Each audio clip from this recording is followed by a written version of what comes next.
Hello guys, I am Arvind and welcome to this session.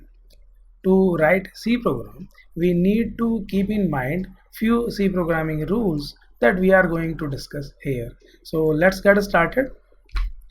Each instruction in a C program is written as a separate statement.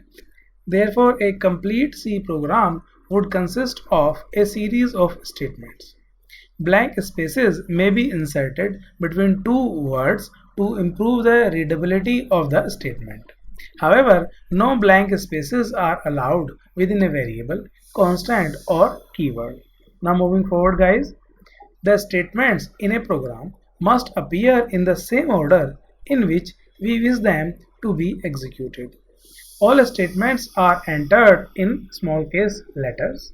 C has no specific rules for the position at which a statement is to be written. That's why it is known as a free-form language. Now moving forward guys, every C statement must end with a semicolon. That's why it is known as statement terminator. I hope it is clear to you guys. Thank you so much guys for watching this video.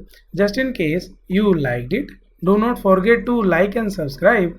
I will see you then in the next video.